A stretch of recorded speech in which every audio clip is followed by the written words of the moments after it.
All right, y'all. Good morning. Thank you for waking up with life. Waking up to life on Wednesday. It's hump day, and we gonna get through it together. Come on, you know what you got to do. You got to like it, heart it, tag it, and share it. Tell somebody, hurry up and jump on here. Pastor's getting ready to give us life on Wednesday. Good to see y'all coming in this morning. We're gonna teach you how to live your faith every day. Come on. Like it, heart it, tag it, and share it. Let's go.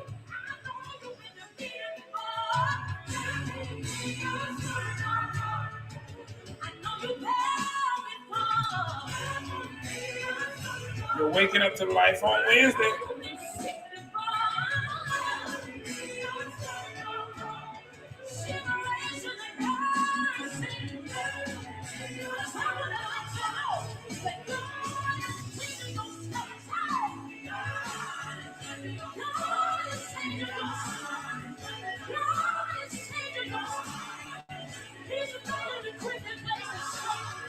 Good morning, everybody. Thank you all so much for tuning in to Life on Wednesday. To the New Mount Zion Church family, thank you all so much. You've been wonderful. LFC, thank you so much. Y'all are awesome. Like it, heart it, tag it, and share it. Tell somebody, come on, hurry up, jump on. Pastor's getting ready to give us life. We doing Life on Wednesday.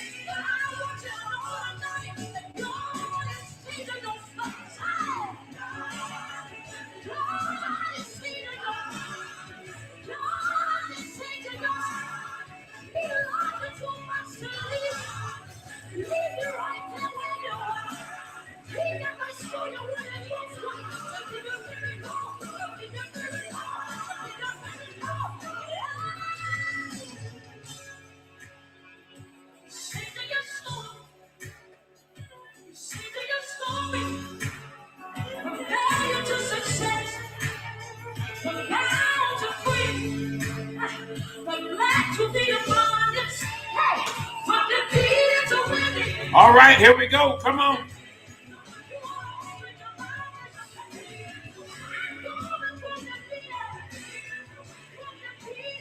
Like it, heart it, tag it, and share it. Say good morning to someone on your way in. It's hump day, and we're going to help you get over the hump together. Come on. We're going to do it together, y'all. Come on. I'm going to plant this in y'all spirit real quickly, and we're going to keep it moving. We've been taking a walk through nature together. We did clouds on Monday. We're going to do mountains today, and then I got trees for y'all on Friday, but don't worry about that. We'll cross that bridge when we get to it. This is the message you want to plant in somebody's spirit today. Your story is about to change. Man, I'm helping somebody already. I don't know what the story has been, but it's about to get better. You ought to just tell somebody, my story is about to change.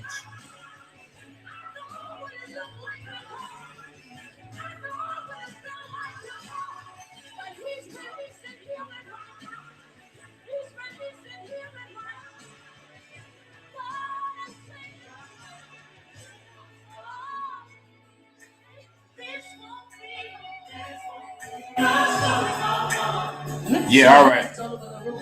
Come on, I gotta get to this lesson, y'all, man. Thank y'all so much. Thank you all so much. It's good to be back with you doing Life on Wednesday. It's hump day, and we're gonna get through it together. Listen, thank you, Pastor White, for the incredible job you've been doing, my brother. Man, I don't even have words. It's just good to have good folks around you. Listen, come on, I'm trying. So hopefully by now y'all have caught on to. I'm trying to keep it simple, right? With just one scripture to plant your spirit, let you work with that and kind of just build from there, okay? All right, so we've been taking a walk through nature, and I want to kind of help you catch how the heavens declare his glory. Meaning, right? So if you just, there's some things nature just shows you like, wow, man, God is awesome, okay? All right, so that's kind of hopefully you catching that by now. Look at this one with me, y'all.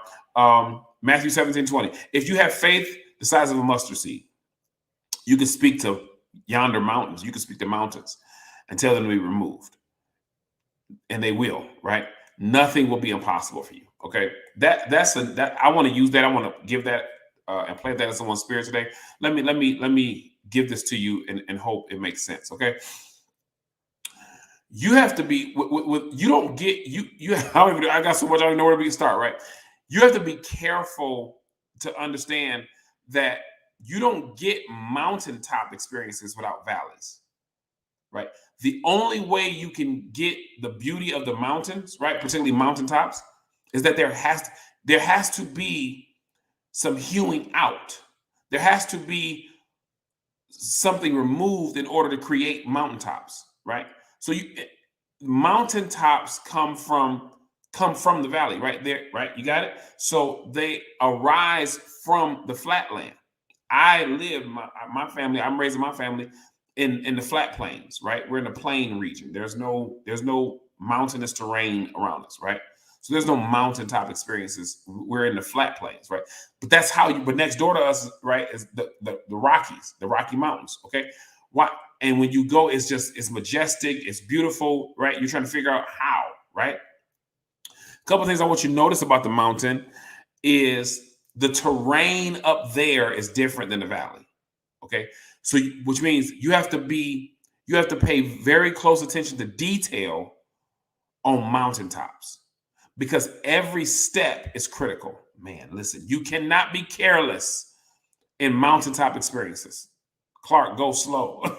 I got a lot I'm trying to download, but I ain't got a lot of time. Okay, you have to be careful how you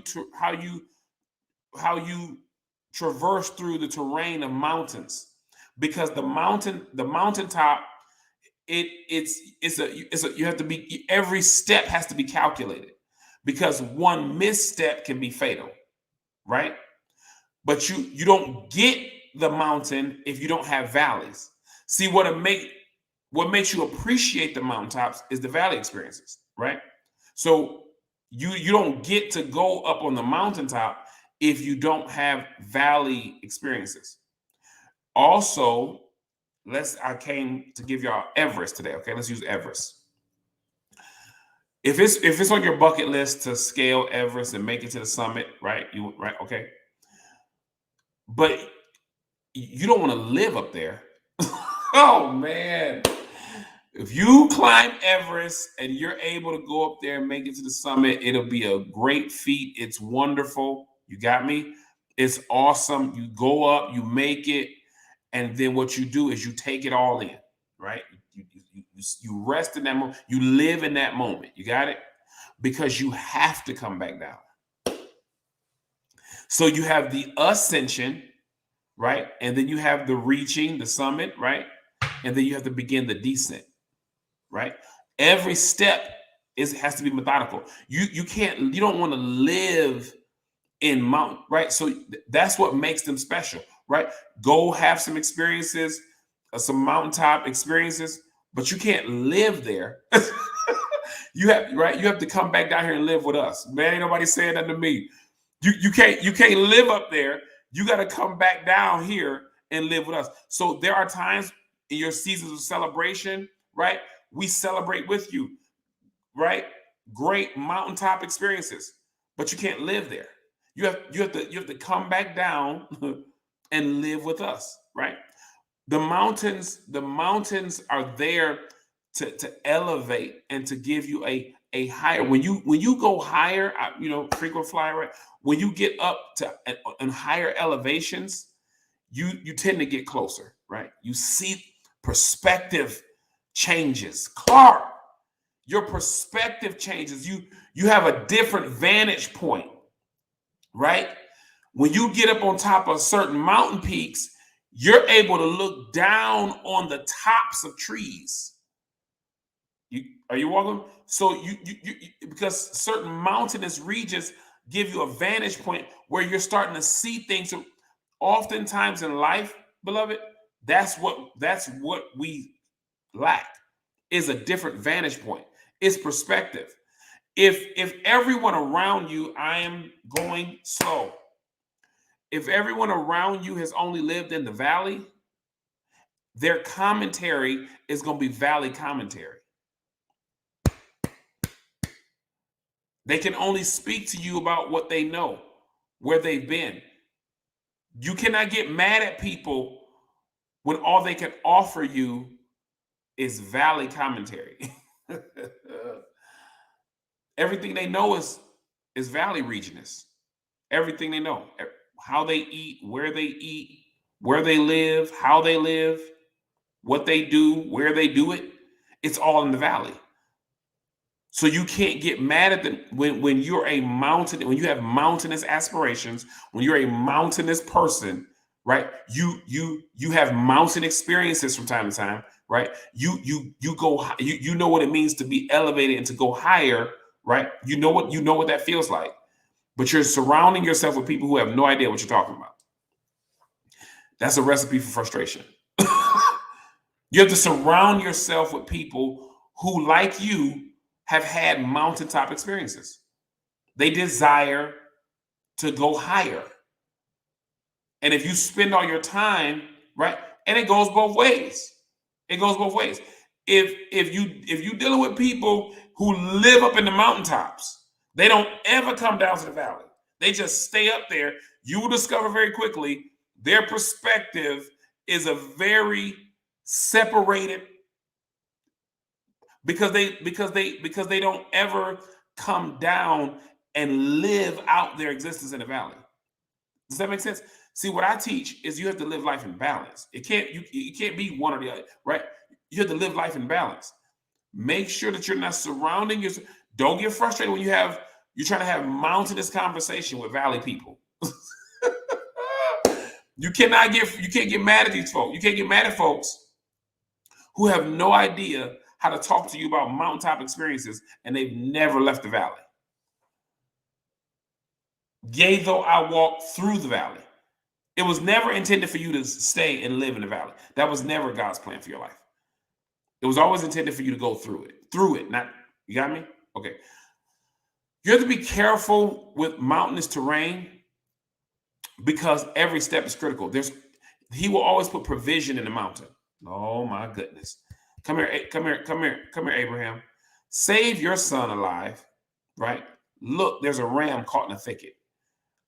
You got me? There's always going to be provision up there. There's always provision. Just look around, okay? If you have faith the size of a mustard seed, watch this. You can speak to mountains and tell them to be removed. There's going to be obstacles in your life. But if you have a measure of faith, you can remove the mountains. You got it? But it just takes time. Clark, if I don't say nothing else today, your faith can move mountains. Your faith can make the impossible possible. You got it? But you have to give it time. If you've ever seen highway where it's clear mountain rock was removed to make room for this, okay, that took time. It didn't happen overnight. It doesn't happen overnight, y'all. If you want to scale mountains, if you want to scale a mountain or you want to remove a mountain, right, even with your level of faith, it does not happen overnight. You have to keep working at it. Listen, it starts with what you speak, not only what you see, but what you speak. If you have faith the size of a mountain, you'll be able to what? Say to the mountain. You have to say, I want this mountain removed. That initiates the process of the removal, right? Now it's time to start getting some trucks in, right? Equipment, right? But it does not happen if you don't speak it. It doesn't happen. You got to speak it. Okay? If you want to do if you want to make history in the heartland, you got to speak it. Right? You want to scale a mountain that's never been scaled before? Okay? You got to speak it. And then you have to give it time and watch it work. I'm telling you in this season, I am watching a mountain be removed. One day at a time. Nothing happened overnight. You put the work in, right? You chip away at it one day at a time. And we're literally watching a a pavement or path be carved out right through where a mountain used to be. Your mountaintop, they are beautiful. There's some beautiful mountaintop experiences, right? Just don't be of the mindset, I'm going up there to live, to never come back down. That's not, because the air up there is different. Not only is the terrain different, right, you got to be careful, right? But the air is thinner. So you have to learn, your breathing pattern, everything changes because the altitude is higher. You got it? So as you're climbing, as you're ascending, that's why it's critical. This is so good. That's why it's critical that you don't ascend too fast. It's necessary for you to make the climb so that your lungs can adjust to the higher altitudes as you go. And it's critical that you're not carried, but that you are the one using, right, the capacity, making sure that it's you, so that when you get there, there's a different level of appreciation. Make sure no one just places you atop a mountain. Because if someone just places you up there and you didn't put the work in to get there, Clark, if your muscles, right, didn't put the work in to take you from the valley to the mountain, it can be disastrous for you up there, because you all type of things will break out internally within your own self, because you didn't get here, you didn't put the work in, right? Now, this is key. This is key. I'm so glad the Lord gives. This is key. They never want you to scale Everest alone. You are going to need some assistance to make it to the summit. Oh my goodness. You're going to need some assistance to get where you're trying to go. You cannot get to that mountaintop by yourself. Watch this. It is not wisdom for you to attempt it alone, much less for you not to ask someone who's already been there. There are people who make a living telling other people how to get to the top. Clark, I'm going to say that again. Note takers, help me out to write that down. There are people who make a living telling other people how to make it to the top. If you study Everest, there's a whole Tibetan group of people who their whole job is to tell global travelers who come how to get to the top. Watch this. And they do not complete their training without teaching them how to come back down. They give them all the gear, all the equipment. They give them everything they need to be successful, right? But what they do, one of the most key things, this is so good, one of the most key things they teach them is attitude. Clark, what are you talking about? They're not only teaching them technique, they're teaching them attitude. They tell them, now remember, after you got all the technique, right? After we give you all the equipment, respect the mountain. Respect its power, respect its height, respect the elements, right? Show respect to the mountain. Man, I'm done. I can't do no more. Listen to me. You cannot you can't achieve what you're trying to do on your own. You have to have, there are people already in place. Their whole job is to tell you how to not only get there, but how to get back down to us safely. Because unexpected things happen, they arm you with medical equipment, right? They arm you with weaponry, because there are animals and creatures, right? It's gonna be dangerous. You're gonna run into some unexpected stuff. Oh, but if you make it, man, listen, I gotta go. It is not Sunday morning. It is Wednesday morning. It is Life on Wednesday. You hear what I'm saying? When you get there, right? But you gotta have not only tools and equipment, but you gotta be prepared for the descent. You gotta know how to come back down to us. And then watch this. What good is it for you to make it to the summit? Help me, somebody. If you get back down here and you don't tell nobody. Do you understand that that's the whole purpose? The whole purpose for him letting you make it up there is so you can help somebody else back down here get to where. That's the whole point.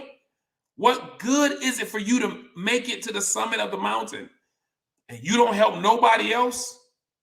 You don't assist nobody else with getting to where you've been? You do. That's what you owe in life. That's what you owe, is to help someone make it to and through what you experienced. Man, God has some amazing things in store for you. Just remember, it's not designed for you to do it alone. You got some wonderful life experiences left to live. It's not intended for you to do it by yourself. Okay? There are people who can aid you, assist you, and help you with where you're trying to go, right? Not necessarily that they've been there. Take it from me. The historical nature of what we're trying to accomplish here in the heartland is that there's no precedent. But there are people who are knowledgeable about the nature of what you're doing. They can aid you and they can assist you in helping you be the first. I hope somebody's catching this, man. I'm done. I want you to understand that you have to be cautious in this season, because every step in mountainous terrains is critical. Clark, say that one more time. Every step you take in mountainous terrain is critical. Why is it? Because there's a lot more room for error in the valley. No, listen, man. If you're careless and reckless, stay down here. Stay down here. Stay in the valley, because there's room for that, right? There's a lot of room for misstep in the valley. There's not a lot of room for error on mountains. Every step is critical. And make sure you are paying attention to every step. Make sure you understand you've calculated every step. And here's the other thing. As you go higher and the altitude begins to change, right? And your body starts going through things, so does your mind. There's something happens chemically with the way you process it. Why? Because you're going into spaces you've never been before. The environment is so vastly different from the way you live every day that it begins to play on your mind. You have to, right? They arm you for that. They train you for that, right? They tell you to be ready, right? Because the things you use to process in this space are different, because your body and you're experiencing things that you can't simulate this. You can't simulate summit experiences in the valley. Clark, listen to me. I'm done. I gotta go. I'm out of time. You can't simulate summit experiences in the valley. You can't simulate it.